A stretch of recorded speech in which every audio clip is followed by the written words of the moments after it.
All right, here we go. We're pretty much on time. We're pretty much on time. We're pretty much on time. Oh, yeah. What's going on, guys? What's happening? I'm here. Let me throw this on that gram real quickly. Hold on, y'all bear with me 1 second. Let me throw this thing on the gram real quick. Hold on, copy. Y'all bear with me 1 second. How y'all doing, man? I hope you guys are having a great week. Hold on 1 second. Let me do my little business here. Damn, it's hot in my office. All right. Let me throw this stuff on the other social media. All right, we're like 5 minutes late, but we're here. 5 minutes late, but we're here. Real quickly. Everybody pile on in the room. Let's get everybody piling on in here. While y'all piling in here, I'll start letting everybody on Twitter know that I'm live right now. Hold on. Hold on. Right now.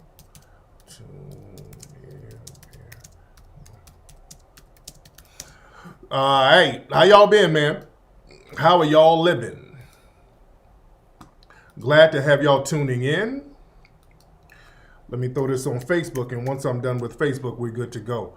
Man, I hope you guys had a very prosperous week. Hope everybody had a very blessed week. Hope everybody had a very constructive week. That's the most important thing.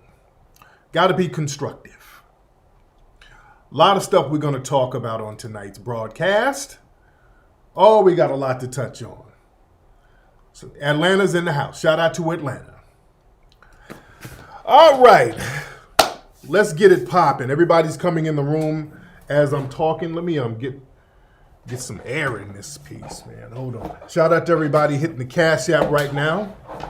Shout out to you. Oh, bear with me. It's a little stuffy in here. Let me just get my air together. All right. You just watched Buck Breaking. You thought it was phenomenal, man. That's what's up. That is what's up. Somebody said, is that a unit? What's up, Tyso? No, sir. Please do not project your bad hair energy on me. Please don't do that. Niggas with bad hair, you don't have this good, thick, textured, foundational black American hair like me. Do not project your bad hair energy. You got one of them foreign hairlines, eating all them raw oxtails. It didn't fuck your hairline up. Don't project that on me. Do not project your bad hairline energy on me. Okay, yes, do not. A lot of y'all non-FBA people, you like to project your bad hair energy on people because y'all sit up here eating all of that rice that they sent over from China, all that plastic rice and that jollof, that jollof and the oxtails that's kind of raw and it's not cleansed correctly, so it has your hairline looking janky. All right? I have a nice, robust, foundational black American hairline, and goddamn it, you shall respect it, okay? I want you to put some respect on my hairline and my lineage. I come from a strong, foundational black American lineage of good hairlines. I come from that Nat Turner stock. You know, the hairlines was robust, all right? This was a hairline that got us through the Underground Railroad, nigga. So you better put some respect on my hairline and relish in the beauty of it, nigga. My shit is beautiful. Just give it up, nigga. My hair's looking great right now.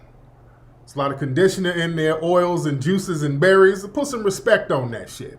Yeah, it is that deep. Yes, it was. We're going to have to make it deep because it's always one of these non-FBA niggas coming in here talking about somebody's hair. And motherfuckers sitting over there looking like a 23-year-old George Jefferson. Hairline all the way behind his goddamn ears. Nigga, your hairline looks like a boomerang. Don't you dare bring that energy over here. You're going to respect my crop, nigga. You're going to respect it. All right? What you need to do is ask questions. Nigga, what are you doing to condition that shit so I can get my shit looking like yours? That's what you need to do, nigga. Don't hate, congratulate, then participate. That's what you gonna do. Thank you. The ladies are like, your hair looks nice. And the nigga know it looks nice. See, niggas give backhanded compliments by these little projective ass insults. Is that a unit you got, nigga? No, bitch ass. This is a natural foundational black American hairline, and you shall respect it, umbute. You got peppercorn edges, nigga. You need to ask some questions how I get down and how I can hook you up with some oils and berries from my lineage. That's what you need to ask me. All right? We're going to get that hating shit up out the mix. We're going to get it out the mix. That's what we're going to do. The ladies love my shit. Look at all these ladies in here like, hey, Tariq. That's why most of the people who really, truth be told, a lot of people, even more than half of the people who listen to me are women. I have a lot of women listeners. A lot of women listen to me. They respect my opinion. They see I'm always coming from a sincere place, and they see that I'm an alpha male. They see that I'm coming with good information. They see I'm coming with leadership skills. They see that I'm coming with genuine love and respect. And the women like a motherfucker hairline. Women like niggas with clean hairlines, all right? Women like that shit. They like a clean hairline nigga. Now, they'll deal with a nigga who's receding a little bit. They'll deal with you. They'll work with you. They'll get you some nice hats. You know, they'll deal with you. But deep down, the woman's like, God damn, I want a robust hairline nigga. And we're going to be talking about hair today. That's what we're talking about on today's broadcast, ladies and gentlemen. First, I need y'all to hit that thumbs up button. Hit that thumbs up button. Hit that thumbs up button. Yeah, don't you come in here hating about no hairline niggas. We're going to stop that. Just because your hair look like it been bit off in a zombie apocalypse, don't you project that bullshit onto me, nigga. All right. Let's get down with it.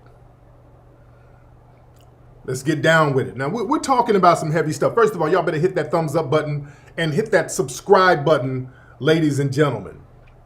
I need y'all. Yeah, that hairline is a sign of fertility. Yes, indeed. That's why I got a house full of babies. Yeah? Hairline is a sign of fertility, and I still got a house full of kids. You dig? Some of y'all hairlines are indicating that you niggas are infertile. It's okay. We got to get you some Queen of Four juices and berries and some ointments. We got stuff for that. They got some stuff at Dr. Sebi's office. They got stuff for that. But first, a lot of it has to do with the lifestyle. A lot of y'all are doing all this drinking. You're putting a lot of chemicals in your body. Y'all messing with that dirty Reggie weed with all types of chemicals in it. It's fucking up your hairline. You understand? Y'all get rid of some of that dirty ass Reggie weed with all them janky chemicals in it. Get all that stuff out your system. Some of y'all niggas be on cocaine and crack and shit. Y'all out there fucking with Mexican broads, smoking meth. You understand? Get all that out of your system. Notice you see these niggas with the white women. The niggas get with the white women and their hairline is all crazy looking. The white woman got you eating all types of damn spinach casseroles. The diet ain't right, you know? So your hairline is having an adverse reaction to your lifestyle. Your hairline is having a dysfunction. Yeah? Y'all sitting over there with Becky, and she's out there making some avocado wraps, and you know she's making boysenberry pie. That boysenberry is fucking with all of this. You can't eat boysenberry and have a robust hairline like me. No. Eating all that goddamn ratatouille and all that, you can't do that. That's not going to agree with your melanin.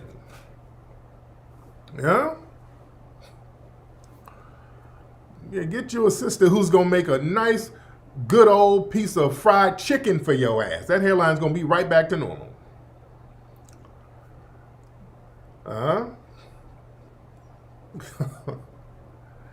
Yeah, you can't have a robust hairline and you eating blueberry scones No, no, no, no, no. That's not going to work for you. It's not going to work for you. But listen, let's get on this thing. A lot of people are talking about the phenomenon of women wearing bonnets outside. Let's get on this for a second. People are talking about women going out here wearing these bonnets in public. There's nothing wrong with wearing a bonnet. My wife wears a bonnet. A lot of sisters wear bonnets. Most sisters wear bonnets when they go to sleep. All right? Most sisters, if not damn near all sisters, wear bonnets when they go to sleep. That's nothing new. The issue that people are having with these sisters is that they're going out in public wearing these bonnets. So we got to look at this thing from all angles. This was really brought into the lexicon by our sister Monique.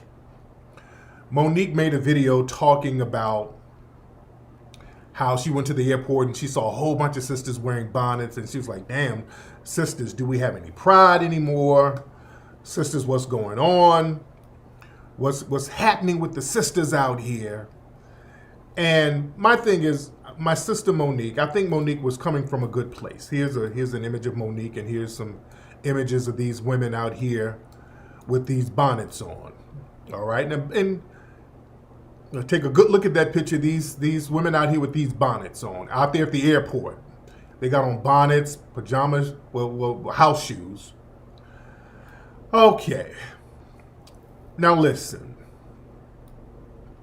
Now I think Monique, and people started jumping on Monique, getting on Monique's case, saying, oh, she's trying to shame these women. Now listen, I don't think Monique was coming at it from a vitriolic place. Listen, I've worked with Monique before when we did Charm School. I talked about this before. Me and Monique, we were on Charm School. We worked on Charm School. Monique was extremely hospitable to me. Very nice, very lovely, very sweet to me. And while we were on set, this was years ago, my books were still popping, and they're still popping now, but this is when I was really promoting the relationship books very heavy. So I was on there dropping game to the Flavor of Love girls.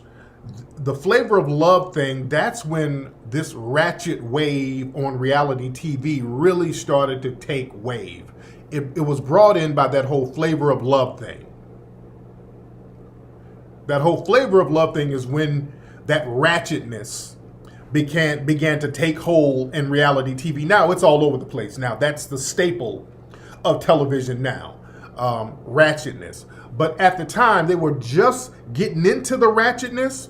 That's why the Flavor of Love thing had a charm school, because the thing was, our job was to come in to teach them how not to be ratchet. They would bring me in and Monique, and it was our job to teach them, okay, have some damn decorum about yourself. You know, don't be so goddamn ratchet. But even when we were doing it, while we were filming, the producers behind the scenes, these little white producers, were instigating stuff behind the scenes. So the women would be fighting and throwing shit, and it would be ratchet stuff, and then that would start spilling onto camera, and the white producers were all giddy over that shit. And I remember we were all backstage having a meeting, and Monique was checking them white producers about that shit. Yeah? Monique was telling those white producers, hey, this bullshit y'all doing ain't funny. Y'all making these black women look real funny style. That's not cool what you're doing. Now, this is us backstage, and she was going off on them. She's like, hey, I don't like the image, what y'all making these sisters look like. So Monique has always come at it from a very sincere place. It's not a situation where she's trying to shame anybody. She's coming from a very sincere place. So let's look at this thing from different, Bad Girls Club is, I don't even watch it. That's so ridiculously ratchet at this point, I don't even do it no more. So now we have people coming out the house with these bonnets, and let's be very clear. Normally, somebody said, bruh, nobody cares about a bonnet. Well, people are talking about it, so obviously this is the thing. People feel one way or another about it. So this is the thing. This has been a topic that's been bubbling on social media. So somebody cares about this. There's some feelings. Some people feel a certain way about this. Both sides. And I got my opinion on it because I've talked about this bonnet thing before. Now, there are people who try to use the bonnet thing to kind of shame. Remember a couple of years ago, I talked about this Boule Links teacher down in Texas who had a rule where mothers can't come to school to get their kids if they got bonnets and rollers and all that. They better come dressed right. Now, that I didn't like. That I didn't like because that was one of these Boule Links, one of Kamala Harris, these types who they get off on trying to shame the rest of black society. So that was coming from a different place, okay? That was coming from a different place. I do not believe, even though I don't like motherfuckers walking around with all that bullshit on, I don't believe they should be punished. I don't believe black people should be punished for stuff like that. When they start talking about we're not going to let black folks come to school to get their kids, and we're not going to let you here, we're not going to let you there. I've seen people put up signs, if you got a bonnet on, you can't come in here. That I'm not with that. I'm not with that. I'm not with that at all. Now, let's be clear. Now, I'm not really tripping on no chick with no bonnet on. Now, let's keep it a buck. Let's keep it a buck. Normally, when you see women running around here outside in public with bonnets on or pajamas, usually they're hood rats. Let's keep it a buck.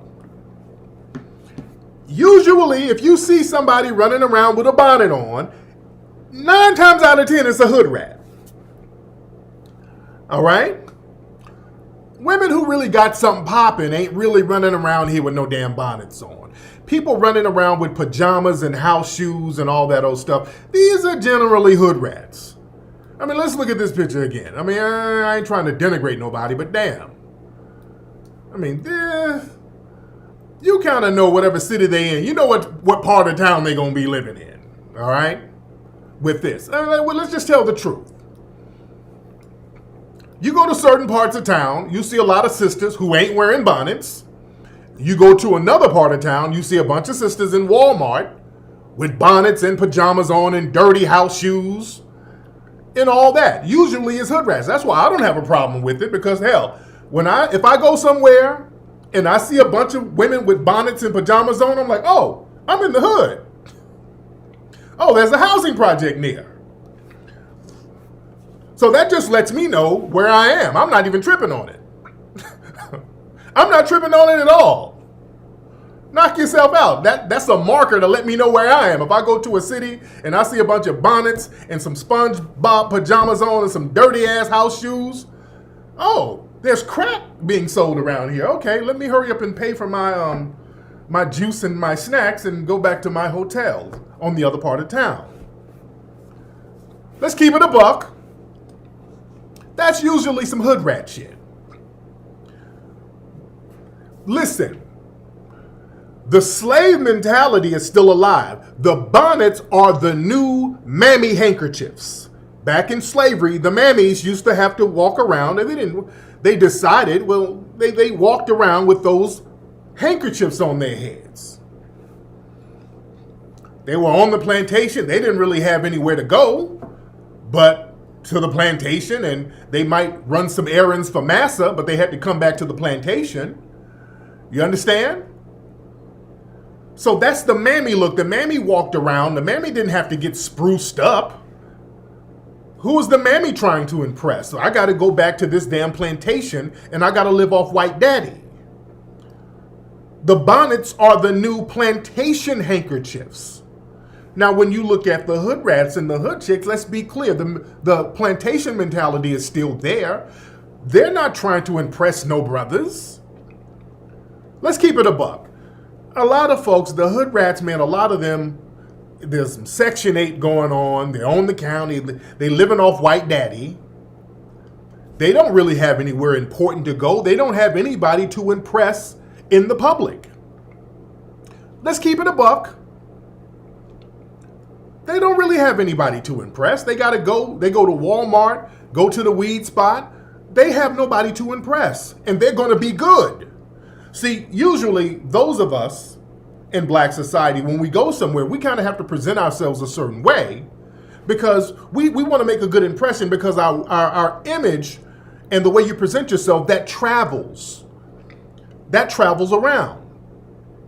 Even if you're not going to a particular meeting, just going out and if you happen to run into somebody that you may or may not know, and if you're looking raggedy, the word about you looking raggedy is going to get around. I'm going to give you an example. Remember when our beautiful sister, Whitney Houston, when she was at a gas station in Atlanta and she was looking real crackish and somebody took a picture of her and that image of her went around the world of her looking like a homeless crackhead. And that shocked everybody. It was like, oh my God, what's going on with our sister? What's going on with our sister? Because see, that wasn't becoming of her. That's not what we thought of her as. So your image, even if you do something very simple, like go to the store, go to the gas station and you looking raggedy and you a person of business, somebody sees you, that the word about you looking raggedy will get out there and people will be like, damn, this nigga all right? Are you okay? You understand? Not that you're trying to impress anybody, but you want to come out, if you're a person of business, a person who's doing some things, you want to come out the house looking fairly decent. People who don't want to come out the house looking fairly decent, that's a statement. I'm not going to force anybody to be something that they're not. See, we got this thing where we try to hold hood rats to a certain standard. And unfortunately, and I want y'all to stop doing this, people make the hood rat the representative of black womanhood and black society, and they are not.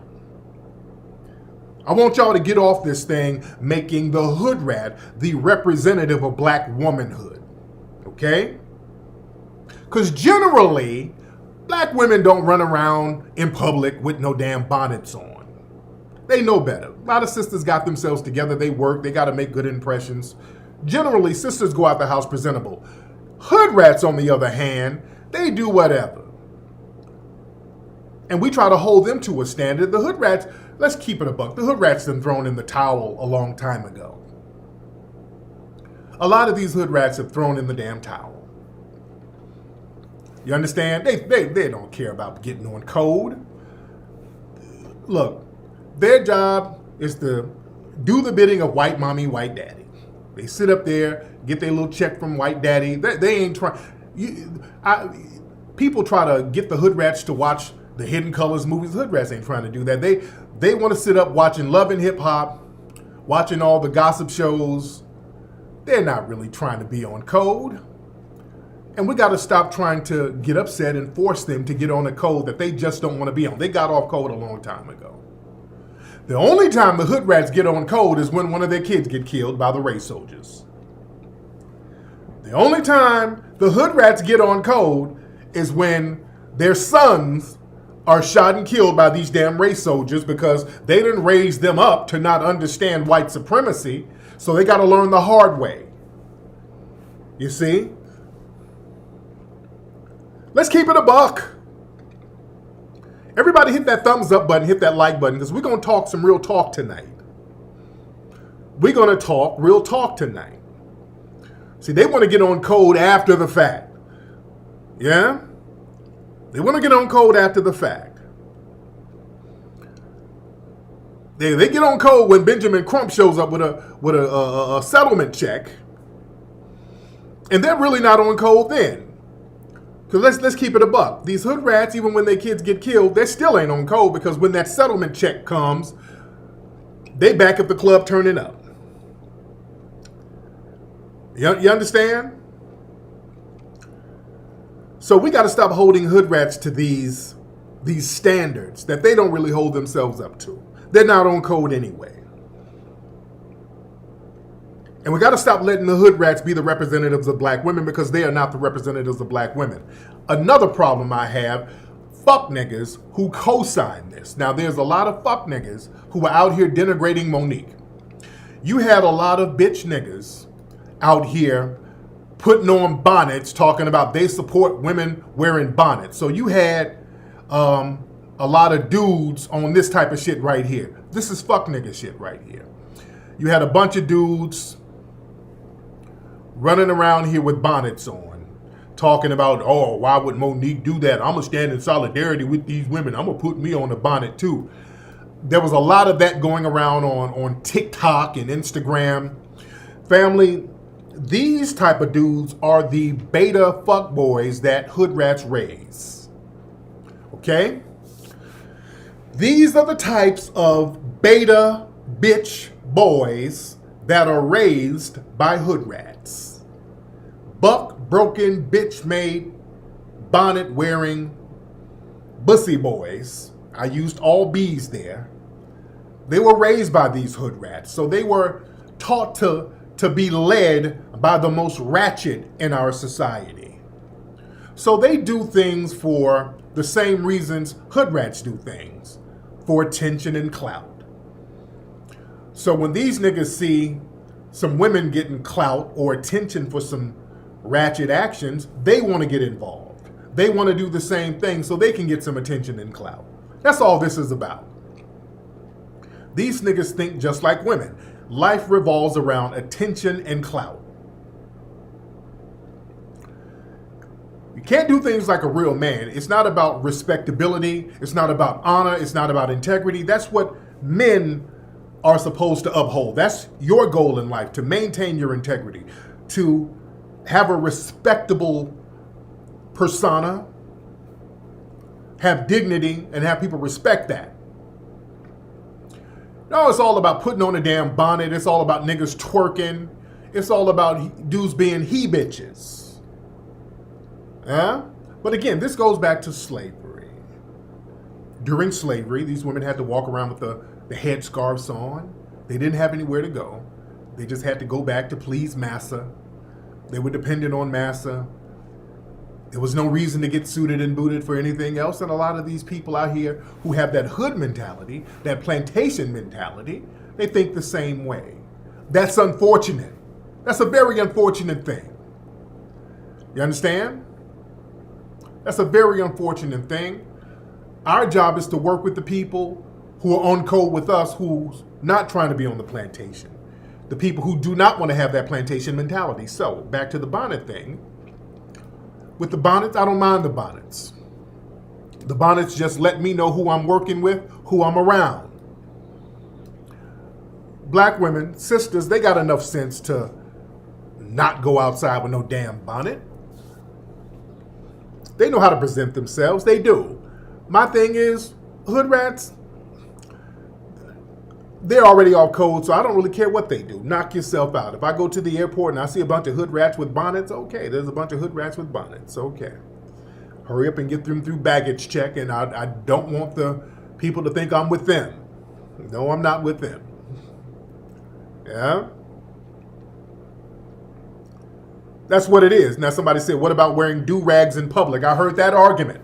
People were talking about, well, the black man be wearing do-rags. First of all, that style with niggas wearing do-rags in public, that was a style that really played out in 2004. All right? The dudes walking around with do-rags, that was a look from the early 2000s, late 90s, early 2000s. All right? You don't see brothers running around here with no goddamn do-rags no more. You see that shit in old Nelly videos. You see it in B2K videos. That's some shit from the early 2000s. No brothers walk around with do-rags because it's not even stylish anymore. Yeah, that's the 50 Cent album. That shit played out in 2004. So if you see a nigga walking around with a do-rag right now in this day and age, that's a crackhead. It's a nigga who's on crack. Okay? So I don't mind a crackhead doing what a crackhead does. But brothers are not walking around with do-rags because it's out of style. We don't do that. We pretty much stay up on our style. And brothers don't need to wear do-rags outside no more. Again, that was a thing. That was kind of a hip-hop style, Allen Iverson type of thing, Lil Bow Wow. That was some shit that niggas did. You know, you see a nigga with a do-rag on, they're going on the Millennium 2 tour or something like that. Everybody from the Millennium tour had do-rags. Yeah. You don't see nobody walking around with no damn do-rag no more. That's a white supremacist stereotype now. Brothers ain't walking around with no damn do-rags. Yeah? You're not seeing that right now. You're just not seeing it. Yeah, it's a nigga who just got out of jail. It's a nigga who's behind in style. But you do not see no nigga walking around with no damn do-rag. You just don't see it. Huh? Now you do have some. Now there's some other fashion things that's going on with dudes. You go around and you see niggas out here with skinny jeans and they sagging real crazy, and that's another thing. You see that. Well, niggas ain't wearing no do-rags out there like that. Now niggas sagging a little bit too crazy. That's something else. But yeah, it's like an old ex-con or some shit you see with a do-rag these days. You don't see the young cats out here running around with the do-rags. It looks too corny now for a dude. It looks hella corny. Yeah. Let's keep it a buck. So our styles is different. Our styles are different. Now, there's a lot of white supremacists in here right now. The white supremacists, they've been upset and they've been reduced to trolling because they're very upset that the Buck Breaking movie has been #1 nonstop and they can't really do anything about it. It's been #1. White supremacists, if you're listening, trolling means you've been defeated. Trolling means y'all been trolling like crazy. White supremacists trolling, that's their way of admitting defeat. White supremacists, they never like to admit defeat, so they troll to hide being defeated. The movie Buck Breaking defeated a lot of you white supremacists. It makes you feel defeated because we called your history out and you try to project your history onto us. We called your freaky ass degenerate history out. We broke your history down from the caves to modern times. We broke down how innately homoerotic you are, especially when it comes to us. Oh yeah, they're desperate. They all on the little white supremacist websites whining and crying because the movie went #1 and you couldn't do anything about it. It's already been #1, so it's too late to do anything now, but whine. Whining don't mean anything. You whining just proved the point. Buckbreakingmovie.com for those who have not seen the movie. But you white supremacists, you were the ones buck-breaking people on plantations with your little homoeroticism. You were the ones taking pictures of naked black men and you're staring at their genitals before you lynch them and then cut the penis off and you fought over the damn penises. So get mad at your own lineage of homoeroticism when it comes to black people. Yeah? That's what you're really mad at. I mean, you're trolling, you troll your lineage, troll your history. See, that's where we are as black people. See, we're getting on code. And see, when you get on code, all the white supremacists can do is whine. And I don't give a damn about their whining. See, this is why a lot of black folks are scared to get on code. You think getting on the bad side of the white supremacists, oh Lord, they's gonna get mad. Dude, they'll get mad if you don't do anything. They're gonna get mad regardless. You cannot sit up here worrying about the white supremacists being mad at you. Where are my LA people? See, this is why we're about to get this museum popping. We're working on getting the Hidden History Museum out here in Los Angeles, ladies and gentlemen. We're working on getting the land. What we were going to do first, we were going to just get a building somewhere. A lot of the buildings that are kind of vacant are not in the area that we want. I want something right in Leimert Park, and most of the buildings are like on Jefferson or farther down or over in Inglewood. So we're looking into buying land on Crenshaw, right in Leimert Park, and we'll just organize the funds and just build it from scratch. That would be the best move. Where are my LA people? Because we've been doing a lot of research. We've been shopping around LA. What I've been learning is that a lot of the businesses out on Crenshaw Boulevard, a lot of the businesses, a lot of the buildings, a lot of the real estate, hardly any of it is owned by black people. I haven't seen any of it that's really owned by us. A lot of the buildings, a lot of the real estate on Crenshaw is owned by white people and non-black people. All right? And even some of the buildings that we wanted to get, we were talking about buying the building, and they were on some, well, we'll lease it to you. I'm not leasing anything from nobody. No. They were on some, hey, we'll just lease it to you. We're going to own it, but we'll lease it. Hell no. We got a lot of that. A lot of these folks are leasing these buildings. We ain't leasing nothing. That's how they get us. I ain't about to make that real estate hot for them so they can push us out by just simply raising up the leasing rent. That's what they do. That's how they run a lot of businesses out of Inglewood and out of that area. They're leasing the businesses or the real estate to people, and then they just raise the prices up. That's why Nipsey, our good brother, rest in peace, he bought that lot that they were in.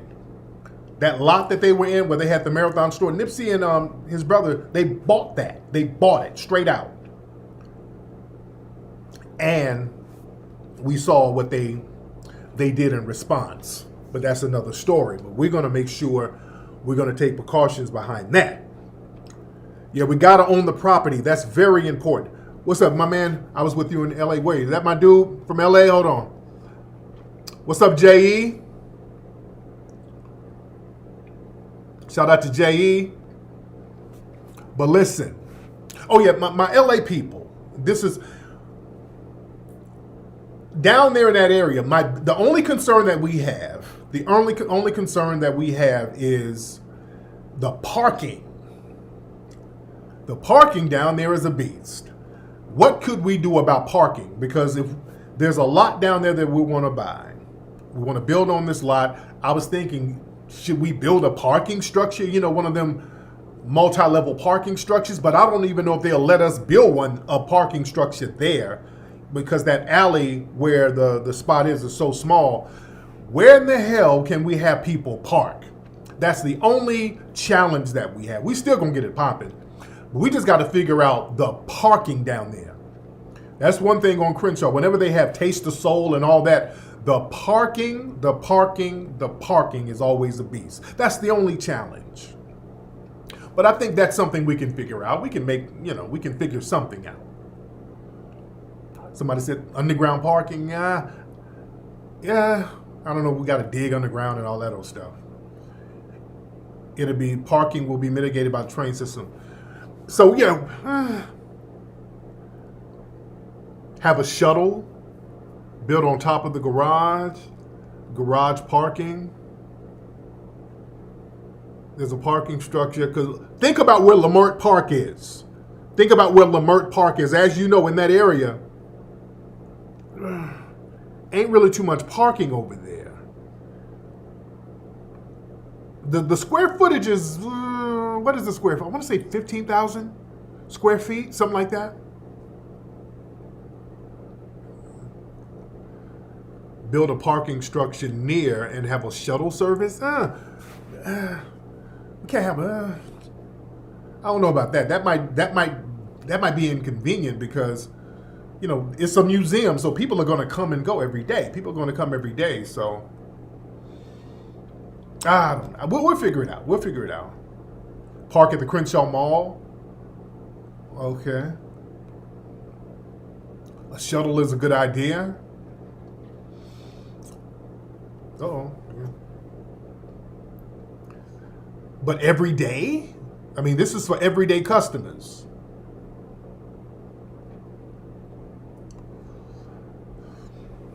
We're talking about every single day. I mean, this is a museum where people are going to come in every day. So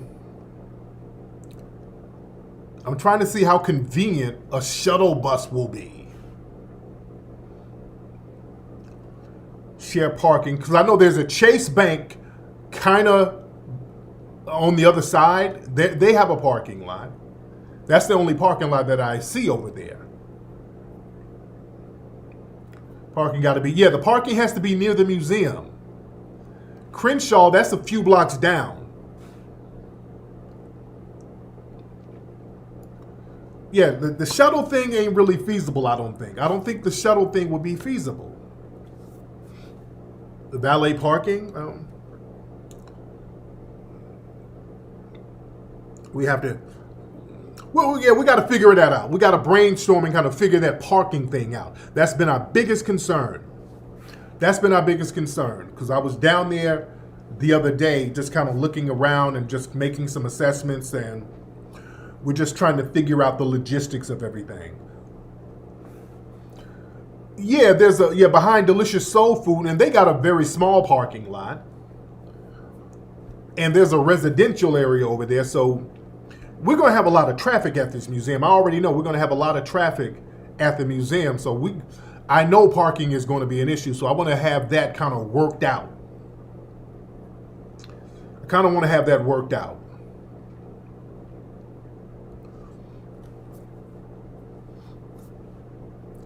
Buy a vacant lot.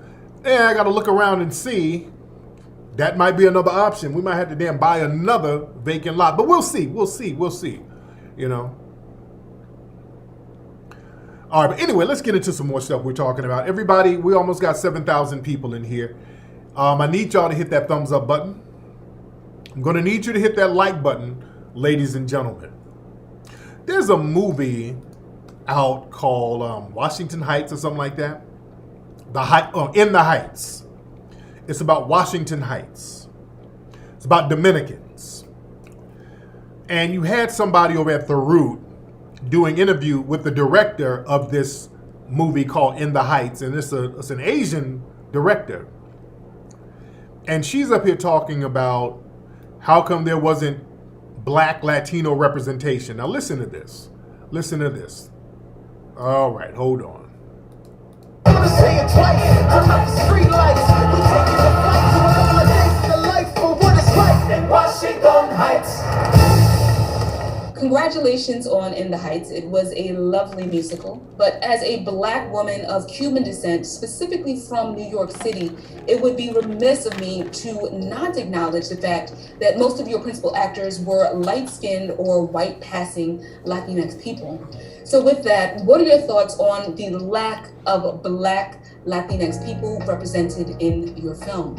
Yeah, I mean, I think that was something we talked about and I needed to be educated about, of course. In the end, you know, when we were looking at the cast, we tried to get the people who were best for those roles, and that's specifically, and we saw a lot of people like Daphne or Dasha. But I hear you on, trying to fill those cast members with darker skin. I think that's a really good conversation to have. Okay, this is explaining. This is that Joe Biden. Well, I hear you. It's a great conversation, and we'll have it later. Something that we should all be talking about. I didn't realize until. Okay.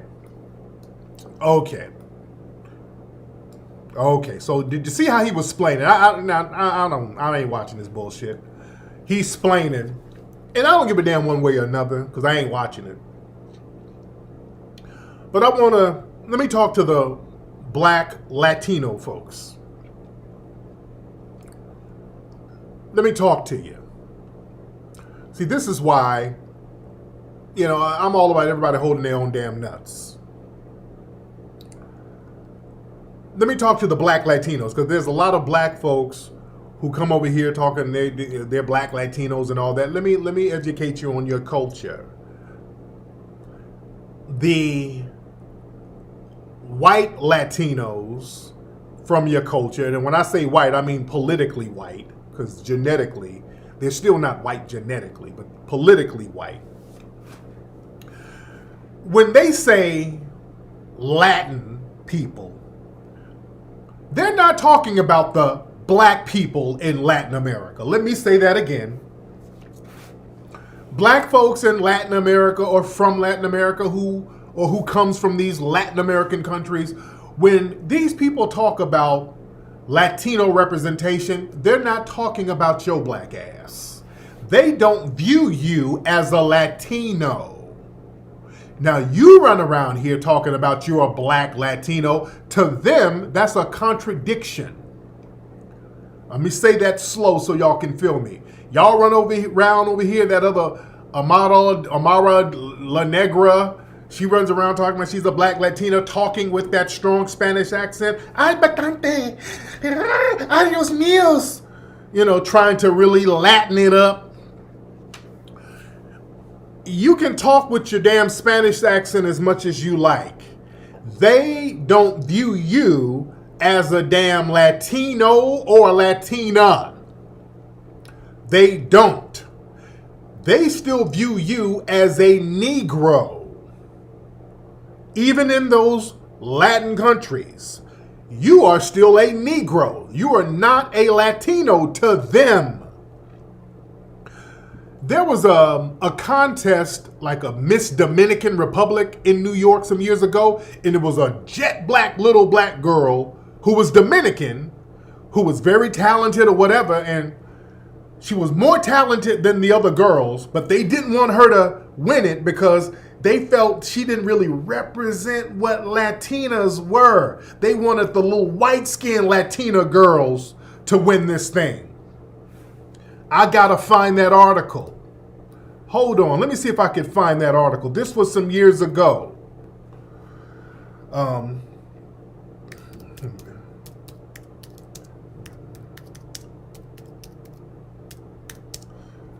Hold on.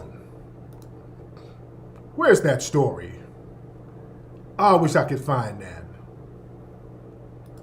This was in New York. This was some years ago. Let me see if I can find it. I can't find it now. I can't find it now. But there was a little black girl. And they did not want the little black girl to win the pageant because they didn't feel like she represented what being a Latina was. Even though both of her parents were Latino, quote unquote, or from a Latino country. And when they say Latino, ladies and gentlemen, Latino means European to them. Latin means European. All right? Remember when I had the Puerto Rican girl call up to my broadcast talking about, you black people, you wear your racism like a scab. You pick at it like a scab. Talking that dumb shit. They view themselves as an other. Latino, to them, means European. Latin means Europe. That's where the Latin languages and all that comes from. That comes from Europe. That's just a part of European culture. When we look at the term Latin, even in Greece and Rome, and I mean, the Europeans actually spoke Latin in certain parts of Europe. That was one of the original languages there. Latinum comes from Latinum. Spain, they spoke the Romance languages. That's Rome. So these are the Latin languages. That means European, all right? It all boils down to Latin means European. So when they talk about a Latin person, they mean a person who looks more European. Yo black ass running around here talking about you Afro-Latino, they look at that as a contradiction of terms. When you talk about you Afro-Latino, they're like, yeah, all right. Yeah, Latin don't even mean the indigenous. Because see, a lot of the indigenous people were black-skinned people. A lot of the indigenous people were black-skinned people. So y'all better understand how this game works. Yeah, Spain, yeah, that's part of the Latin language.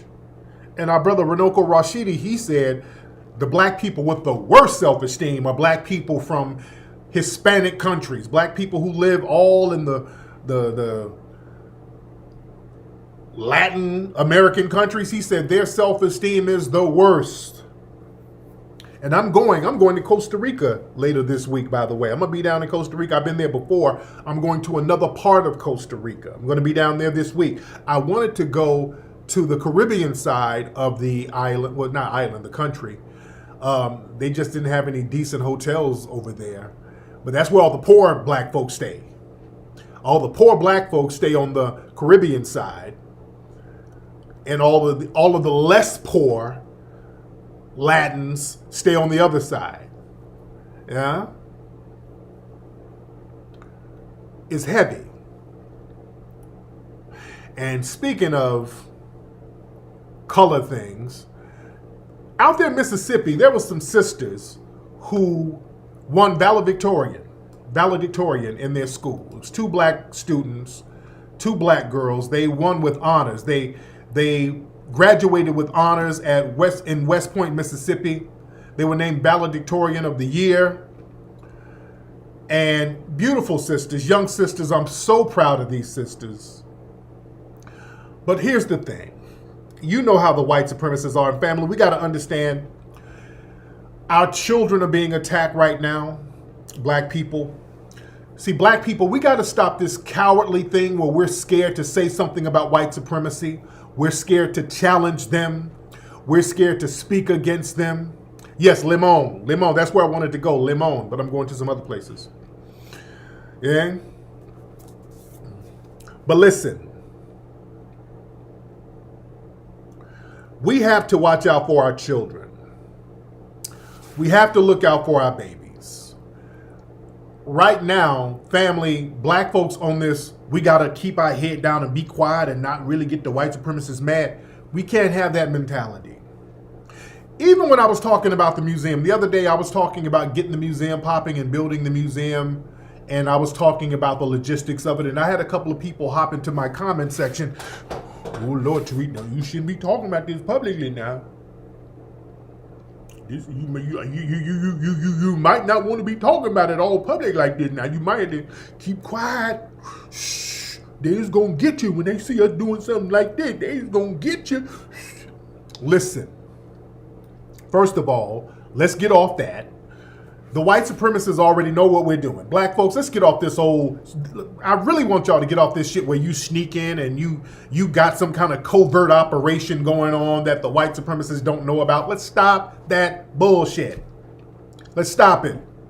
Black folks got this thing where you think being in the hood is some secretive bat cave that don't know white folks know about. Nigga, they know everything you talk about in the fucking hood. They know everything you do. Y'all, first of all, be on Clubhouse telling all your damn business. They listening in. You on Instagram telling all your business, showing all your dope money, showing all your little food stamps and your EBT card. They know everything, all right? Let's get off this shit where there's some kind of secret meeting that niggas are having that don't nobody know about. Nigga, they know everything you do. The white supremacists know everything we do. They see what we do. They hear what we do. Family, if you got a damn phone and y'all niggas love babbling on the phone all the goddamn time, they can listen to your ass on your phone. Family, your phone is listening to you all the time. Your phone is always listening to you. Hey Siri. You see what I'm saying? Hey Siri, what time is it right now? It's 7:58 p.m. All right. Your phone is listening to you all the time. You don't even have to push buttons. All right? Your goddamn phone is listening to you all the time. You saw that? The Siri app ain't the only thing that's listening to you. I didn't even have to push no buttons. I want you to see how easy it is for your phone to pick up on you. Your phone is always listening to you. And my son's name is Asir, and we call him Siri for short. And I'm always getting at it. And it always reminds me that my phone is listening to me all the time. Your phone is listening to you. That's why your phone, you can give voice commands and your phone will open up. It's listening to you. You dig? Oh, I activated your Siri too. When I said, hey Siri, y'all Siri came on too. You dig? Y'all's came on too. Yeah?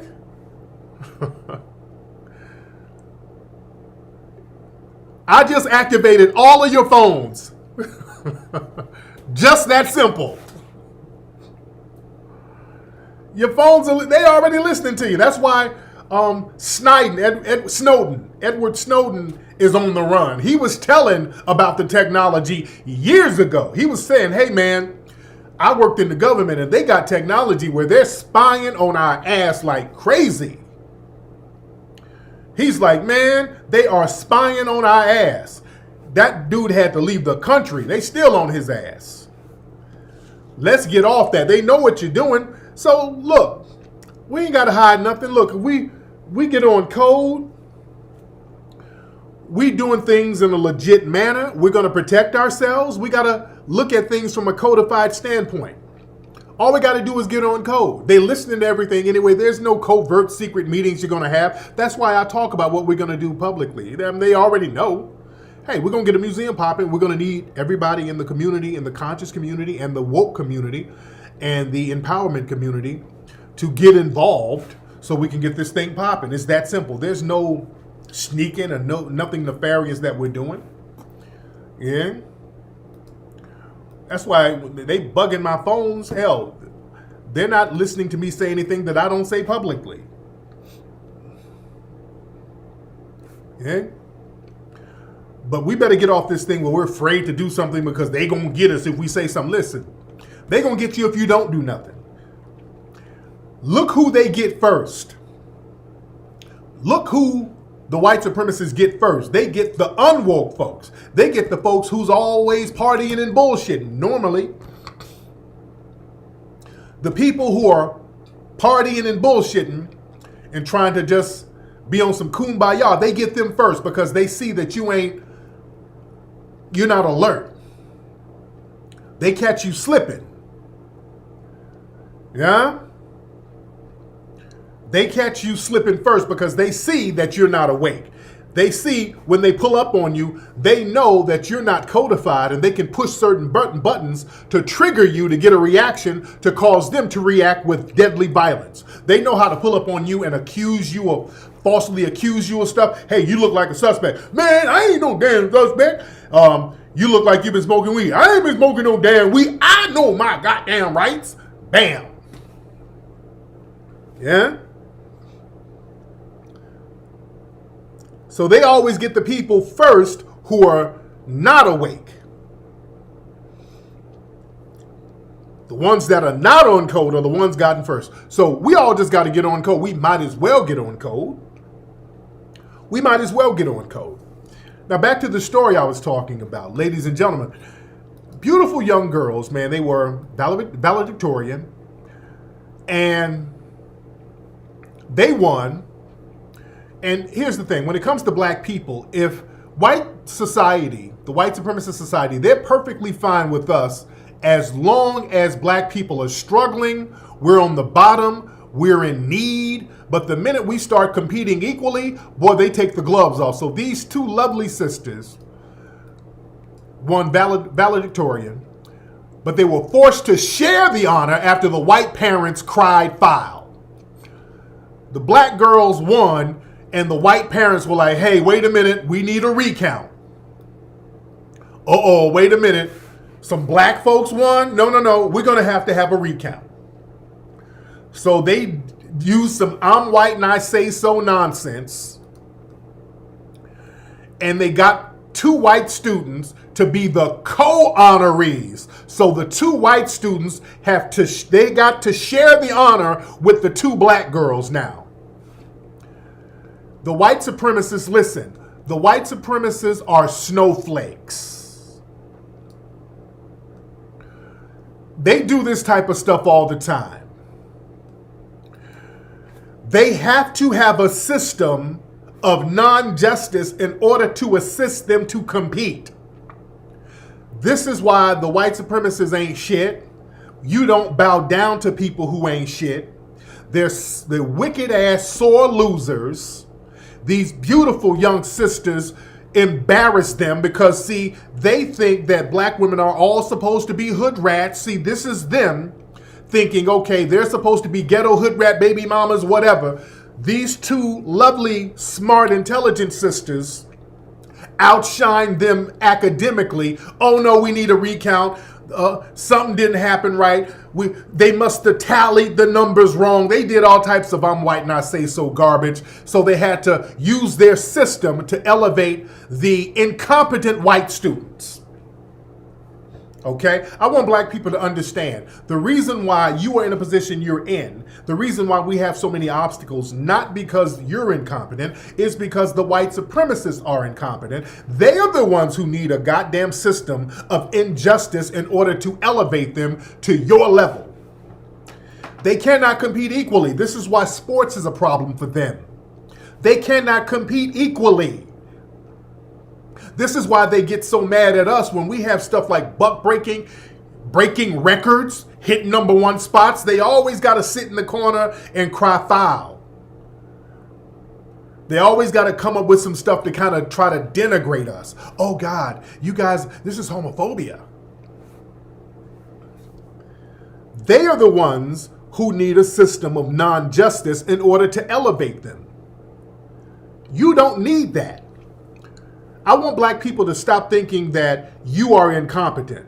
You can't get stuff done because you just don't have the wherewithal. Black people, we're the only folks who naturally has the wherewithal to get stuff popping, because we have to get stuff popping with major obstacles deliberately put in front of us. One of the reasons why the white supremacists are so mad at stuff like buck breaking and all my films that keeps hitting #1 is because they've thrown so many obstacles at black folks like myself and others, and we can still overcome those obstacles in spite of what they do and still hit the #1 spot and still outperform them. That's because of our excellence. So the white supremacists will say stuff to us, Tariq, you talk about all the white supremacy guy. You don't look like you're living too bad, buddy. How's it, white supremacists? You look like you're living pretty well, bucko. That's because black people, particularly foundational black Americans, we're so great, we can still find levels of relative success in spite of your damn obstacles. You can't. Other people, you can prosper with deliberate, systematic obstacles repeatedly put in your damn way. No other group can do that. These groups come from these other countries, they get little bitty obstacles put in their way and they can't overcome that shit. They gotta run and come over here and hide behind us and get all the shit that we fought for. Let's keep it a buck. They can't even do it. There's no way these other groups can repeatedly show excellence with all these obstacles put in front of us. They can't do it. And see, it burns the people's asses to see these lovely young girls, these black girls, outshine all these white students. Because see, they sit up and they have this disdain for black girls and black women.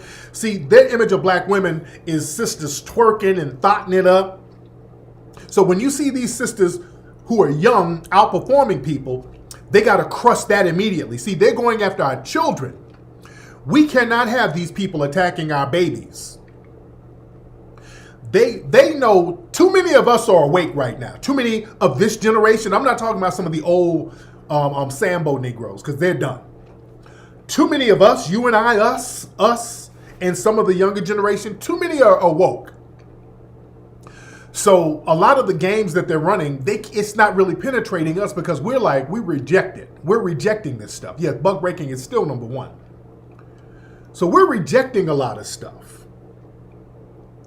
They see we're rejecting it, so now what they're doing, they're going after our babies. And when they go after our babies, see, they're trying to have us stand down while they're going after our babies. See, we cannot allow that. Because see, when our babies grow up, our babies are going to be sitting ducks, man. Our children are going to be sitting ducks if we don't stand up for them right now. We got to stand up for our children. Out here in Michigan, ladies and gentlemen, there was a case where an Asian man sat up here, got into an argument with some little kids, particularly a little 6-year-old black boy. He threatened the black boy with a hammer because the black boy rode his tricycle in the man's yard. This Asian baby, this black baby, he's a baby, 6 years old, he's a goddamn baby. And this Asian man went in the house. And let me show you an image of this baby. I keep calling him a baby. This looks like a goddamn baby. He's 6 years old. Look at this little boy. He's 6 years old. 6 years old on a damn tricycle. Family, I got a 6-year-old. That looks like one of my kids. This filthy ass man went in the house and shot through his window and shot that little boy in the arm. The bullet went in and out the arm. The little boy survived, thank God. The little boy survived. The child survived.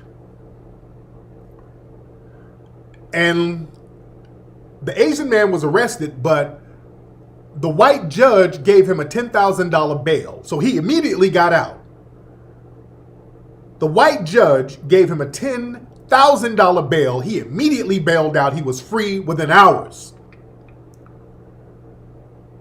Now, I told people months ago that these white supremacists, the Republicans and the Democrats, are setting up an Asian Zimmerman scenario. I told y'all that. I've been repeating that.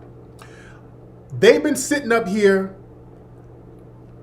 creating these hate crime laws and bills and telegraphing to the Asian community, if you decide to shoot a black person Zimmerman style, we're going to be on code with you, just like that Natasha Harling situation. How they were on code and gave the Asian woman a slap on the wrist. They're doing the same thing. They're trying to create a Zimmerman, an Asian Zimmerman scenario, letting them know if you harm a black person, particularly a child, just like Trayvon Martin, we're going to be on code with you. We're going to make sure you get a slap on the wrist. So this dude, knowing the telegraphed message from the dominant society, they get these telegraphed coded messages. The reason he was comfortable with shooting a damn 6-year-old black child, he knew that they were going to be lenient on him. Okay? Here's the problem. Too many of us were on code. Too many of us were on code. Family, we raised so much hell, and when I mean we, I'm talking about me and you guys, the grassroots, us. We said no. We are not going to have another damn Zimmerman situation. That's not going to happen. We're not going to have another Zimmerman situation because that's the reason why we're in the situation we're in now. We allowed the Zimmerman shit to go down and we let it go down too long, and that opened the door for us to be attacked the way we're being attacked. When black folks in 2013 allowed Zimmerman to walk away with killing that child, Trayvon Martin, we made a major mistake. The reason why we sat on our hands, ladies and gentlemen, because we thought Obama was going to do something. We sat on our hands with Zimmerman because we thought, oh, we got a black president, we got a black attorney general, we know they gonna do something. So we sat on our hands waiting on the political process because we had some Negro faces in office. We thought they were gonna do something. They didn't do shit. They opened the door for us to be slaughtered in the damn streets on a regular basis now. That Zimmerman thing opened the floodgates. That was the damn Pandora's box that got us in this situation. Now, we know the political structure is not going to help us. We know Biden, who was in office during Trayvon Martin, by the way. He was the vice president during Trayvon Martin. We know Biden ain't gonna do shit. Biden has already let us know he ain't gonna do shit. Kamami, she's already told us she ain't gonna do shit for black people, but she was at the damn Pride Parade the other day, by the way. Y'all sister girl, Kamami, was the first vice president at the Pride Parade. She's up there with her zaddy. Hold on, let me show y'all pictures of y'all sister girl. Okay, here's y'all girl right here. This y'all girl, hold on. That's y'all ski-wee sister girl. She told black folks she ain't gonna do shit for us, but boy, she was right there. Kamala Harris, the first sitting vice president to march in an LGBTQ pride parade. There she is, skinning and grinning. She done brought Zaddy out. Oh, she done brought Zaddy back out. When she was campaigning, but she had Zaddy hidden. But Zaddy is back out there with her skinning and grinning, buck dancing ass. That's y'all girl. We know Kamami, Biden, they're not going to do a damn thing. They're not going to do nothing for us. So it is up to us, and we know it is up to us to go out here and handle our business. So what we did, I found out the prosecutor, we put him on the Summer Jam screen. I mean, this was days before the story got legs. We actually made the story go viral. Eli Savid, that's the prosecutor out there. I put everybody up onto his Twitter. Now, this was on June 8th. This is right when the story happened. Now, remember, the mainstream media wasn't touching this story, and they still didn't really get on it until really, really much later. The mainstream media was going to bury this story. The mainstream media was burying this story. They were not going to talk about it, and the black bootlick media, they weren't going to talk about it either. They weren't touching this either because, see, this goes against the grain of black people supposed to be attacking Asians, and Asians need protection from black people. So that whole congressional black coon crowd, they weren't touching this. They weren't touching it either.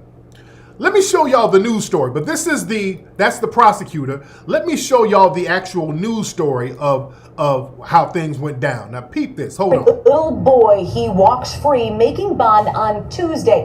It has this family angry and confused. And I'm trying to figure out how he got a bond that was so low for trying to kill my kid. Arnold Daniel trying to figure out why Ryan Lee Wen is out of jail after allegedly shooting his son Kobe. He tried to hit me with a sledgehammer, but that's not gonna work because I'm too fast. So then what did he do? Got a gun, boom, shot. So this little boy said he tried to hit him with a sledgehammer, but he was like, hey, no, I'm too fast. Then he got a gun and shot me. First of all, this little boy is a rider. Shout out to this little boy. So this man tried to hit the boy with a sledgehammer and then shot him. I want y'all to thank Biden and your other Democrat flunkies who helped create this environment for this Asian man to be this comfortable with shooting a goddamn black child. That Asian man was comfortable with shooting this black baby because the Democrats, the Republicans, the white media, y'all bootlick niggas, y'all congressional black coons, y'all sitting up here talking about black folks, y'all don't need to be racist against the Asians now. Y'all helped set up this environment. You sorry Sambo simps. But hold on. So then what did he do? Got a gun, boom, shot me right here. It's all on video Saturday afternoon on Candlewood Lane. You'll see kids playing, hear a gunshot, then Kobe realizes he's hit.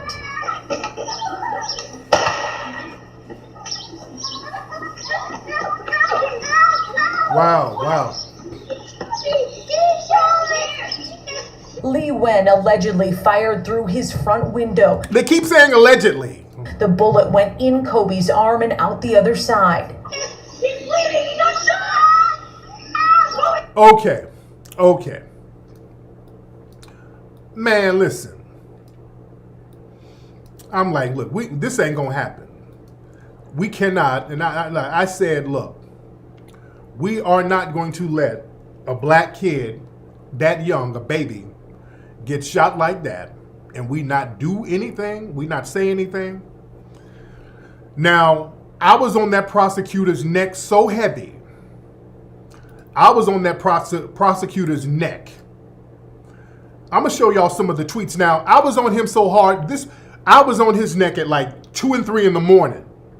He had to make a video. He actually made a video. I was riding his damn bumper so hard. The prosecutor made a video explaining. He made a Facebook video. Yeah, it was very unfortunate what happened. The court system decides on the bail, and we were trying to get the bail higher and all that. So I was on the prosecutor's bumper right when this thing happened. This is me going back and forth with him. Now, you can't see his tweets because now he made his page private because we made his page so hot. But you can see me going in on him. I'm like, look, man, I'm telling him. I said, look, man, y'all playing past the potato when it comes to who set that low bond. I'm on his ass like, hey, man, who set that low bond? Did you do it? I said, hey, where's the hate crime charges? I said, this travesty of justice against this black child, it is going to be rectified. I'm not playing with these folks. I'm not asking them, dude. I'm telling these folks, y'all gonna fix this shit. Y'all are going to fix this. I'm telling him. I said, look, this was on the 8th. He was like talking all vague. Yeah, Tariq. Well, it was the court system, or the court. I said, look, bro.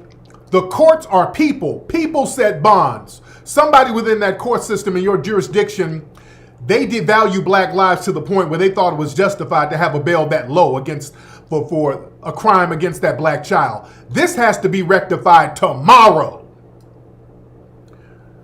Man, don't come splaining to me. I'm not the goddamn Congressional Black Caucus, dude. I'm letting them know y'all gonna fix this tomorrow. And they fixed it.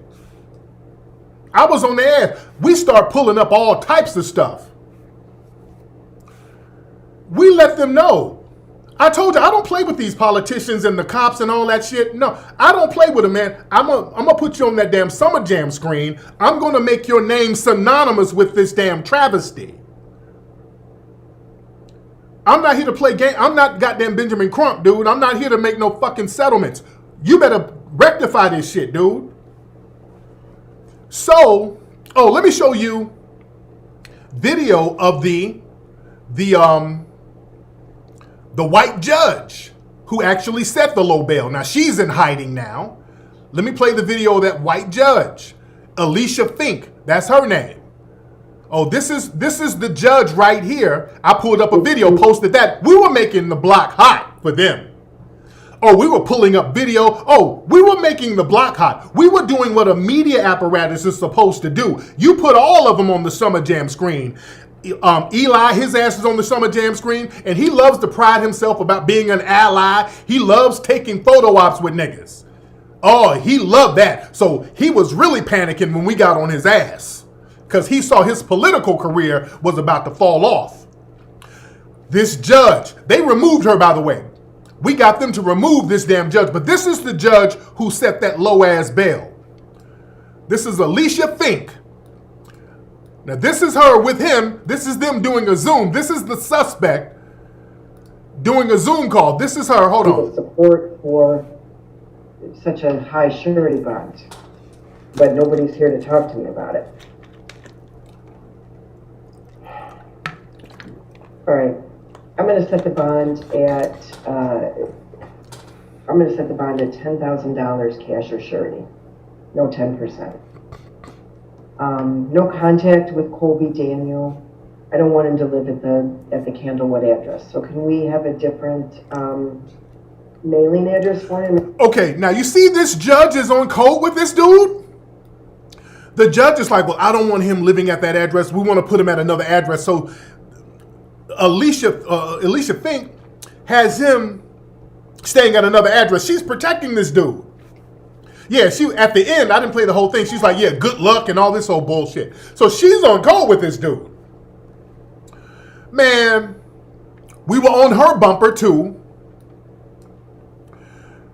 Folks were pulling up to that neighborhood, by the way.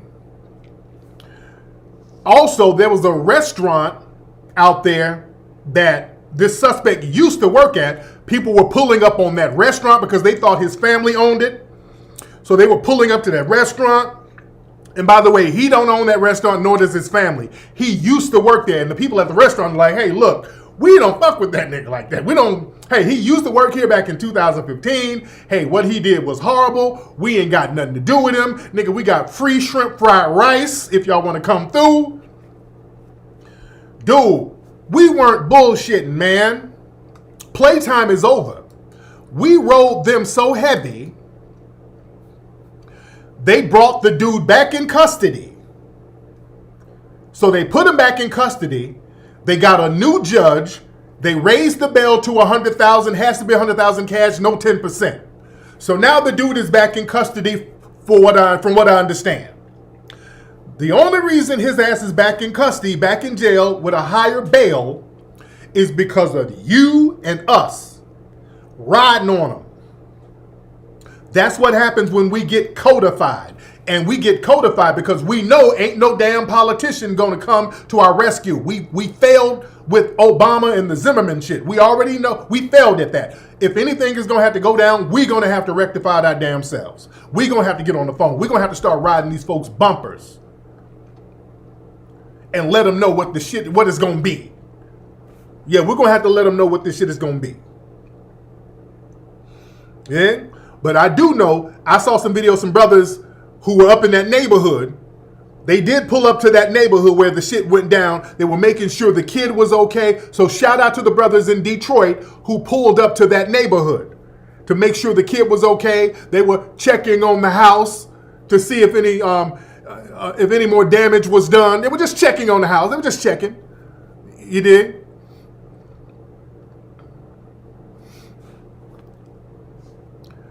But yeah, this is the thing. We have to be the enforcement. We have to be the authorities. There's no way I'm just going to sit down and not say or do anything with a dude running around here shooting a damn black 6-year-old. No, not when I got some goddamn kids the same age. No. Now, the bootlick media, they got on the case after the fact. Roland and those guys got, because I've been calling them out all week. So now they finally started talking about the story later on after we put it out there and made it go viral. The story only went viral because I put it up on Twitter and Instagram. This story was actually buried. But see, we got to handle our own business. See, this is why they don't like us getting on code. This is why us getting on code is very, very important. This is why us getting on code is so very important. And we got to keep that energy. We got to keep that energy. And the thing is, man, these people, they're getting so desperate now. You know, you hear a lot of this critical race theory talk and all this dumb shit that don't really make no sense. I asked people the other day, what the hell does critical race theory mean? Nobody can even explain what critical race theory even means. What does that term mean? That's one of these open-ended, empty terms that can mean anything and people can project whatever they want to project on it. I do not like the term critical race theory. I don't like that term. It's too open-ended. And plus, when we talk about systematic racism, that's not a damn theory. What's the theory? See, we got to watch the language that's being used here. Because, see, what it boils down to, see, people want to start rewriting history. This is why we have to document history and tell it how it is. This is why the museum is very important. This is why it's so important for us to get this museum. But out here in, this was in North Carolina. See how they try to rewrite history? This happened. They had a Juneteenth celebration, and they were having it at a plantation in North Carolina. And the white people who own the plantation, they up here calling the white slave owners white refugees. So they're calling these people who do these little reenactments, they're calling the white people who are the slave owners, instead of referring to them as slave owners, they're referring to them as white refugees because they lost the Civil War. Meaning, well, the Union Army came down and destroyed the plantations and made them accountable. So they're now going to reword and rewrite the white slave owners as victims of the Civil War now. They're going to make the white slave owners victims because they lost the Civil War. Y'all better understand how white supremacy works, dude. These folks are desperate. So now the white slave owners family are victims because they lost all their property. So they are refugees of the Union Army. So they're victims too. Just like you black people. They're victims too.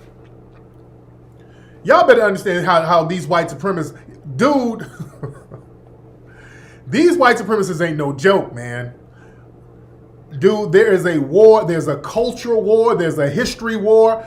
Family, these folks don't stop, and we shouldn't stop either. Boy, they're trying to control the narrative and whitewash the narrative. They're trying to make white slave owners in the South victims now because they had their property taken by the Union. See, this is what we get for trying to kumbaya everybody into our history. We own some, yeah, man, we all went through some things. I mean, let's have a minority coalition. Let's have some diversity. We got to stop all that con job language stuff. We got to stop all that con job language. Because when we start including everybody, they co-opt our history and use it to benefit them. That's why when we do stuff, we got to be black, say black, stop being ashamed, stop being scared to say black. A lot of people are afraid to say black because you think, okay, white folks are going to get turned off. So what? Stop trying to please the dominant society. Stop trying to please them. Your history, your lineage ain't something that you need to negotiate with people. We got to get off that thing. We got to stand strong and stand proud to represent our group and represent ourselves. That's why I was talking about this the other day. They're trying to have an open air museum, meaning they're going to paint a bunch of murals on Crenshaw. And I'm telling you now, they're going to have rainbows. They're already talking about people of color and all the... Dude, we don't need that. When we have our museum, it is going to be a Black History Museum. We ain't mixing it up with all that other bullshit, dude. It ain't going to be no rainbows and all that stuff. See, it's very important to control and own what you have. Because, see, I own my film production company. Because I own my film and production company, ladies and gentlemen, I can put out the kind of movies I want to put out. I can talk about and spit the narrative that I want to spit. I can talk about the truth that I want to talk about. And the white supremacists, they just got to be salty about it. But see, when the white supremacists get a hold of your stuff, the minute they get a hold of our stuff, they start co-opting it and they start mix matching it up. Look at what they did to the Tupac estate. This is the Tupac estate.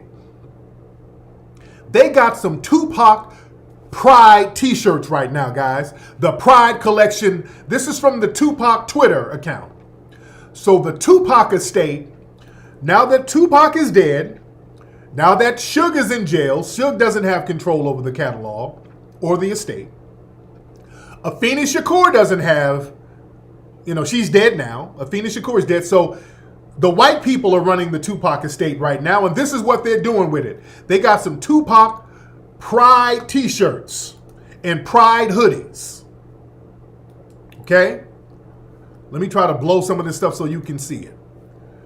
Okay, they got the Pride hoodies, changes in rainbow colors. When Tupac said changes, he wasn't talking about no rainbow colors. He was talking about changes as far as racism. Tupac was a revolutionary against racism. So they got a rainbow goddamn Tupac. Family, Tupac wouldn't co-sign this if he was alive, and y'all know it. Tupac Shakur would not co-sign this when he was alive. If he were alive, he wouldn't co-sign them using his image like this.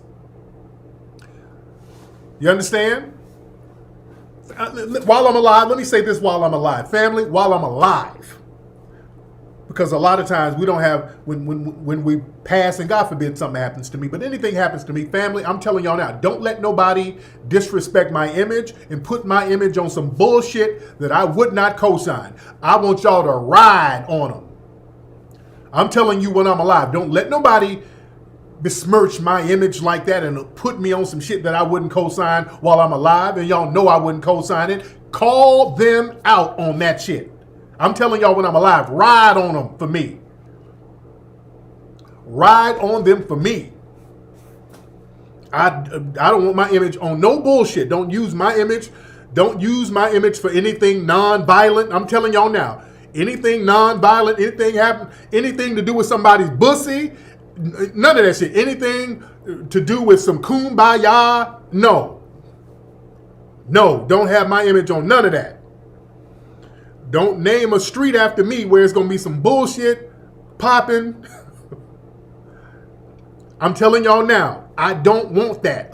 No bullshit associated with me. See, some folks tried to do that with Nipsey that I knew I had a problem with. They were doing some political ads and they were using images of Nipsey. I'm like, man, Nipsey wouldn't co-sign this bullshit, dude. I can't fuck with none of y'all. Y'all doing that. I ain't with that. Yeah?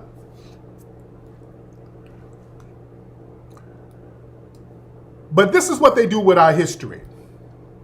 This is the problem we have letting folks co-opt our history. See, we sit up and allow people to sit up here and co-opt our history because we try to make their struggles synonymous with ours.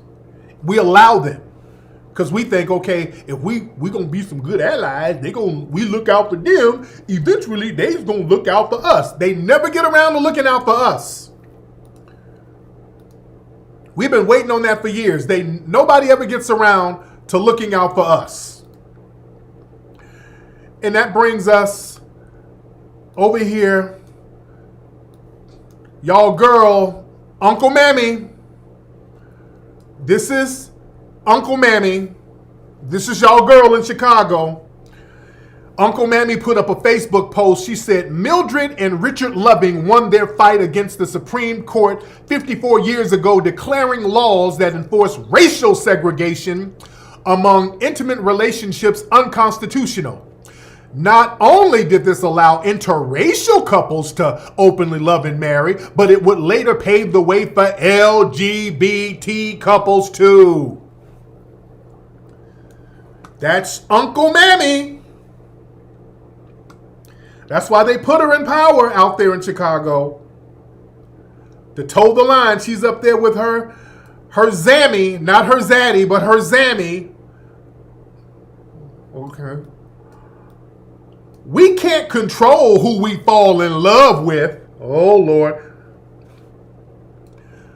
Loving versus Virginia sent the important message that our government can't either. Thanks to that landmark case that I and so many others can marry the person we love. And on the anniversary, let's uphold the words of Mildred Loving herself. I support the freedom to marry for all. Fam, look, black people, we're not the goddamn lapdogs and lackeys and flunkies for other groups who wouldn't piss on us. White LGBT people get all types of benefits and set-asides that they do not trickle down to black society. Their reparations to us is interracial sex. See, they don't have a problem with LGBT interracial sex because it's non-procreative sex. You can't procreate. It's non-procreative. Family, we have to not be afraid to call this stuff out, because if you don't call it out, this is where they're going with it, ladies and gentlemen. This is where they're going next. See, they put Uncle Mammy and all these people up here to make their struggle synonymous with ours. So whatever we say, they start co-opting it for themselves. And then we start seeing this. Gay reparations are past due. The United States lagged behind so many other countries for making up for its abusive past. Here's how to fix it. Family, they're talking about gay reparations now. What the hell is gay reparations? Now that we're talking about reparations, they're talking about a gay reparations. What the hell is gay reparations? What the hell is that? The white LGBT community, they've not been oppressed by anybody. See, here's the trick bag. The white LGBT community, they haven't been oppressed by anybody. Not only have they not been oppressed, their movement is promoted by all sectors of society, which further proves you're not oppressed. All of society supports your movement. The political landscape supports you. The corporate landscape supports you. All the corporate entities are supporting white LGBT people. The bankings, nonprofit, the media, everything you see is pro-pride, pro-LGBT with zero pushback. You're not getting any pushback, whereas us just living is getting pushback. We're saying, hey, we don't want to get killed like dogs. Well, damn it, all lives matter. You don't see a counter movement to the LGBT movement. You don't see a heterosexuality matters movement. They're not oppressed, but here's the kicker. In order for them to have an oppressor, to be oppressed, you have to have an oppressor. Who's the oppressor of LGBT people? See, this is why the white LGBT people have to have black mascots. Because when you have a black mascot, you can point to your black mascot and say, hey, this black person is oppressed, who's LGBT. He's oppressed by other black people. Wink, wink. All Black Lives Matter. See, that's the con game. That's why they always got to have a black flunky. They got to have a black mascot so they can parade the black. Because white people who are gay can't say they're oppressed by us. They're the ones oppressing us. As we talk about in the movie Buck Breaking, the white LGBT community has been just as oppressive to black society as the straight community. So it would be silly to say that black people are oppressing the white LGBT community, but they can say that black people are oppressing other gay people, which we aren't. But they always will some mascots out there to say, well, being black and gay, black people be treating me like the white supremacists be treating me. Remember, they have Billy Porter saying shit like that.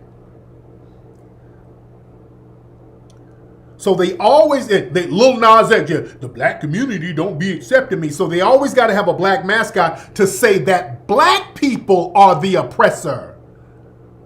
They never say anything about white people being homophobic. And we talked about this in the Buck Breaking movie. Now, the white church, white evangelical Christians, they're very homophobic. They never point them out. Because that's their mom and them. That's their mom and dad. So they're still on code because the white LGBT community understands the benefits they get from whiteness. You understand? The white LGBT community gets big money. Look at Santa Monica Boulevard and all these places. There's no black LGBT equivalent of that. The black LGBT community, there is none. They get crumbs from the white LGBT community, and that's only after they have sex with them. And it's gutter sex because they get thrown to the curb. So the carrot that they dangle to people, the white LGBT community, they dangle the interracial sexual access carrot. Y'all need to go watch Buck Breaking if you have not seen it. We break all this stuff down. We break it down heavy. What are we in here heavy? I'm almost in here for 2 hours. But the game is real out here. This is why it's important for us to control history. We have to control history. We have to control the narratives out here. Yeah? We have to control it. We have to watch out for our children. We have to control the narrative, ladies and gentlemen.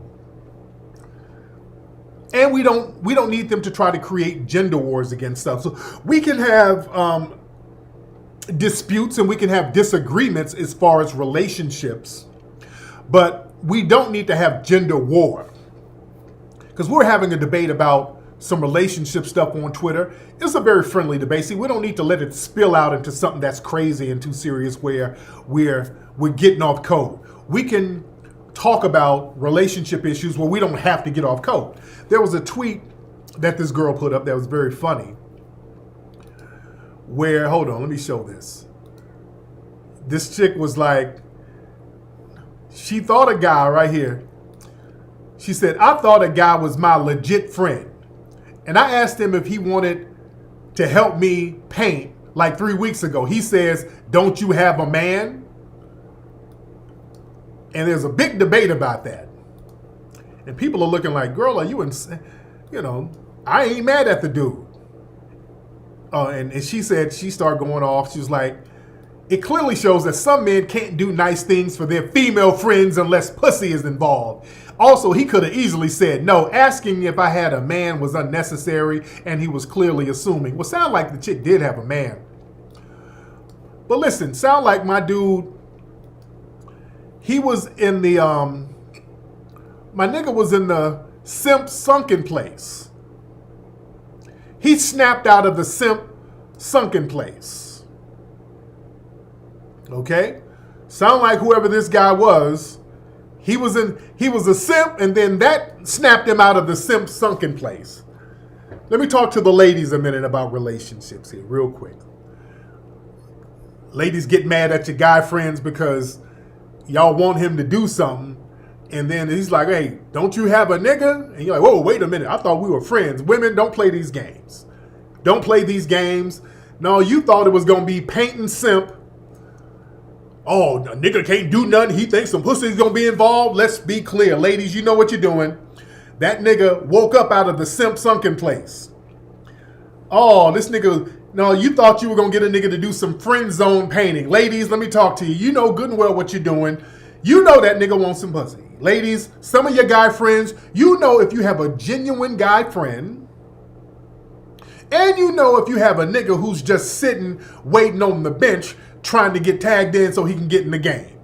You got some bench warming niggas who's just waiting on some pussy to just kind of fall out on the floor so he can grab that shit real quick. You understand? Y'all know what it is. Oh, that's my friend. Oh, friend zone. Wait a minute, friend. That's like my buddy. Come over here and help me paint, friend. You were hoping that that dude was going to be a big enough simp to come over there and help your ass paint without no pussy being on the platter. See, because you're dangling the pussy in his face. See, the pussy is the dangling. You know that. You know you dangling that thing in this man's face inadvertently, that's getting him to do certain things. You know that. Women, y'all know that. You know certain guy friends. If a nigga's painting your crib, you know that nigga in the back of his mind thinking some draws is about to pop off at some point. Yeah, you thought it was paint and simp. Yeah, y'all want paint and simp. Oh, we friends though. We supposed to be friends. Let me tell you something. Guys don't help their other guy friends paint their house. Okay? Women, let me tell you something about friends. I got a lot of guy friends. Guess what I ain't doing? Helping them niggas paint. We don't help niggas paint. If you want to paint your house, nigga, you do it, or you hire some painters, my dude. We ain't trying to help our homies paint. Fuck you talking about? Ladies, let's stop being silly. We friends. Friends can't help friends? No, you trying to save some money and you trying to use your pussy as a cash app. You gonna try to use your pussy as a little cash app and save you some money from hiring a painter. Like, I got a little simp sitting over here in the wings. Let me save me a couple of dollars. I know this nigga wants some of this pussy. Let me dangle it in this nigga's face and have him come over here and paint so I can save me a couple of dollars. No. No, ma'am. No, we don't do that. Shout out to that dude who woke up from a simp coma. He was in a simp coma, yes. She thought it was going to be a paint and simp situation. No. And women do that. Women be trying to get niggas to come over and paint and all that. Oh, no. No. I've had women say that to me. I'm painting my room. Can you come over? I'm offended. I'm like, what makes you think did I give you the impression that I was that type of simp nigga? Let me tighten up this pimping. Oh no, give me a screwdriver. Let me tighten this pimping up. You think for you to even ask me some shit like that? Hold on. Let me tighten my mouthpiece up. Hold on. I done gave you the wrong impression of me. I get offended if you say some shit like that to me. To come paint your spot. What, man? Okay, what did I do to give you that impression that I was that nigga to even ask? Are you just throwing the umbrella out? You throwing the net out just to see what simp you can catch? Don't do that. I'm about to block you, sweetie. No. No, you know better. You trying to save a couple of dollars. No. Brielle, I talked about the bonnets earlier. Yeah, my nigga was in a simp coma. My dude was in a simp coma. And women, y'all know what you do. Women know. Women play these little games with dudes with that little friend zone thing. Y'all play these little games. You know a nigga want to smash. You know he's hanging around. You talking about that's your friend. Ladies, y'all women who talk about you got these male friends, what do y'all really talk about that's hella deep? You ain't got no, a lot of y'all ain't got no male friends. Now some, you know who, if you got a genuine friend because y'all have some of the same interests that you guys are both working on. Like I have a lot of women friends that we work on activism, things like that. So I do have genuine women friends because we have a common goal about something else outside of, you know, just two people sitting around chopping. There's an agenda. If you are friends with a dude and there is no outside agenda, meaning that this is not somebody that you work with, this is not somebody that you're into some kind of activism with, this is not somebody that you're into some kind of community building with, if this ain't somebody that you guys have some kind of outside constructive agenda with, that's just a nigga waiting around for some ass. And you know it. You know that's a nigga who's just waiting around. And y'all be low-key teasing these niggas, making them think, throwing little shit at them, making them think that there's a possibility. Oh, you been on the phone with them niggas? Oh, I don't know. With these dudes, I'm so tired of these. I don't be dating like that no more. I've been celibate. I'm just gonna stay celibate. I don't know. I ain't gonna. Y'all be saying little shit like that. Y'all be teasing niggas. I'm just gonna stay celibate, man. I ain't giving this up to nobody. I'm just gonna be celibate. Just be by myself. And the simp nigga be like, ooh. He bucking his eyes on the other end of the phone. Ooh, celibate. I bet that thing gonna be nice and tight when they're ready. He bucking his eyes, and you know he is. Y'all play these little games with niggas. Oh, y'all play these little games with these simps, making them think there's hope. Oh, y'all play that game.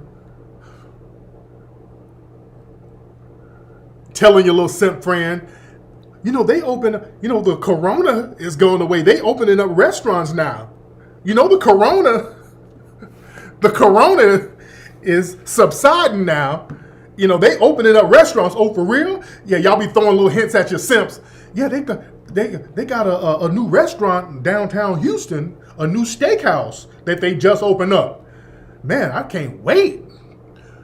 We can go there Saturday. Oh, okay. Y'all be throwing hints to your simps. Okay, I guess we can go. Y'all be eating all this nigga steak money. Just eat. Ooh, I love you. Are such a good friend.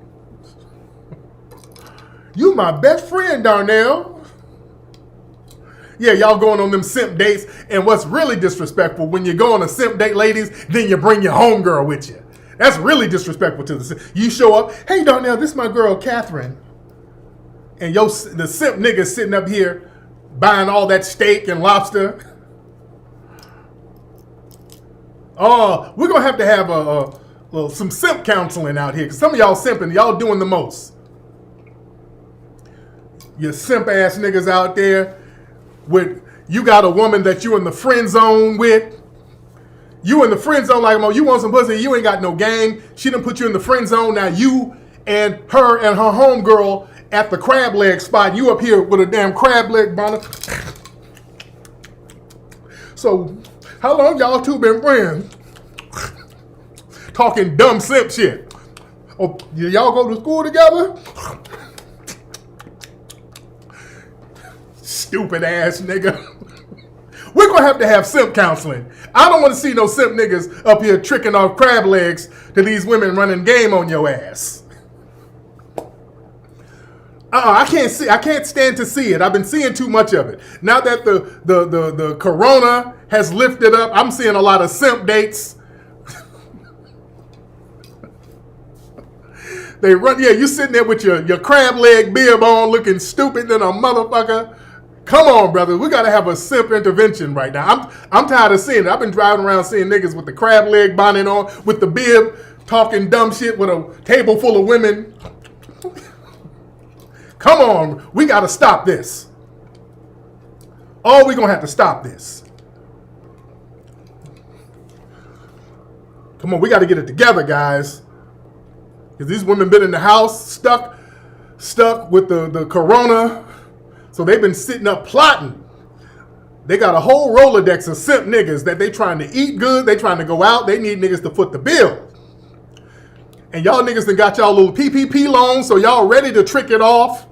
Thinking you some big baller nigga because you can trick all your little money off and ain't getting no ass. Come on. We got to get you right. I ain't about to look at a bunch of niggas with crab bibs on, tricking it off. Anyway, y'all, let me get up out of here, man. I'll be here all night. I've been here for 2 hours chopping it up with y'all, man. We had a great broadcast tonight. Shout out to everybody who has contributed to the Cash App, $KingFlex818. Shout out to everybody who kicked in on that. Much respect. Buckbreakingmovie.com. You can go to buckbreakingmovie.com. The link is below. Get the whole buck breaking package. You get Hidden Colors 1 through 5, 1804 movie, and Buck Breaking 7 DVDs for just $99. You get that package right now, buckbreakingmovie.com. I'm going to keep everybody posted on when we're going to get the crowdfunding going for the new museum. We need to get everybody involved. We need to get this museum out here. This is going to be a monumental project. And I know we can do it. I have confidence and faith in the community because we've done so many great things and we're going to continue to do great things. And we're going to start owning things and running things and believing in nationhood, doing things as a nation. We got to get into the habit of doing that. I want everybody to get involved when we get the crowdfunding ready. We're just putting all the ducks in the row so we can execute this thing correctly and get it done expeditiously. Ladies and gentlemen, it's been great chopping it up with the Black family tonight. Much respect, much love. Remember, we gotta protect our babies. We gotta make sure our babies are good. Always be about Black empowerment. Always be about codification. And y'all be safe this week, ladies and